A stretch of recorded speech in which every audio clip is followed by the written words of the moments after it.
anụta akarụ eze bụkwanụ ya bụ na eze na-achị ọfụma. Ikwu amarọ ọ bụ ibe gezie. Igbo mụrụ nze, Igbo mụrụ ọzọ, ekene m unu. Ụmụnne m, anyị ga-eneba anya four cardinal institution enwere n'ala Igbo anyị a na-akwanyere ugwu, a na-asọpụrụ. Nke mbụ bụ ndị eze, ndị obi na ndị igwe. Nke abụọ bụ ndị ichie. Nke ịtọ bụ ndị agbala nze. Nke ikpetemazụ bụ otu ọdụ. Otu a enyere ha ikikere ịfụ na mmepe, aganiru na udo dị n'obodo ọbụla. Ọ bụ the most highest title enwere n'ala Igbo a na-akwanyere ugwu. Mana n'ụbọchị nke taa, anyị ga-eneba anya n'ihe gbasatara otu ọdụ. Onye nụ na-akara ibe ya. Okwu m a ga-adị n'ahịrị maọbụ na nkeji. Hụchaa ntị. Ndị otu ọdụ maọbụ ndị iyom bụ the highest title a na-enye nwanyị n'ala Igbo.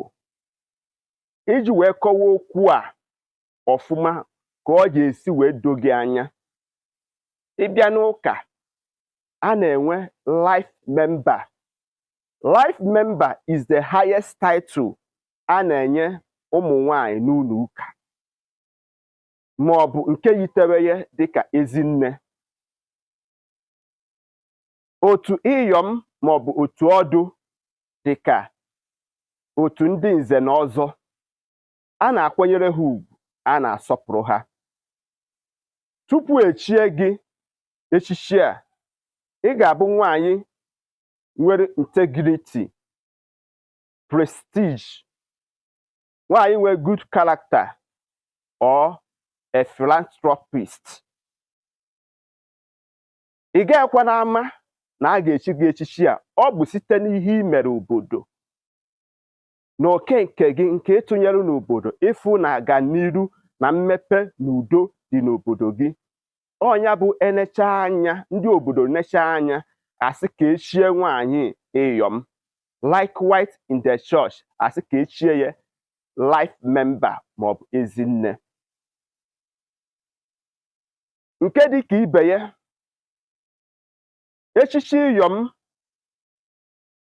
abụrụkwa na onye chọọ. Ọ bụ na ntụwanyị maọbụ na agịrị ka a na-echi ya bụ echichi a. Tupu echie gị ya bụ echichi, a na-eje ajụ ese ka amatakwa na itozuru etozu. Ị ga-enwe a guarantor or a surety. Ọ bụrụ nwanyị n'ụdị, di ya ga-abụ a guarantor ya.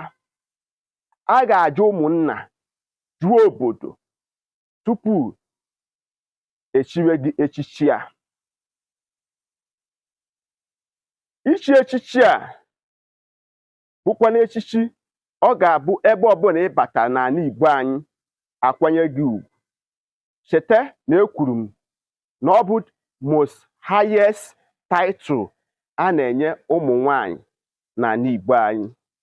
Ndewo na isonyere m. Tụsara m ozi a ka ụmụnne anyị sonye. Ọnụlụ kara ibe ya. Aka mbụ onye nke gị bụ Maazị UC.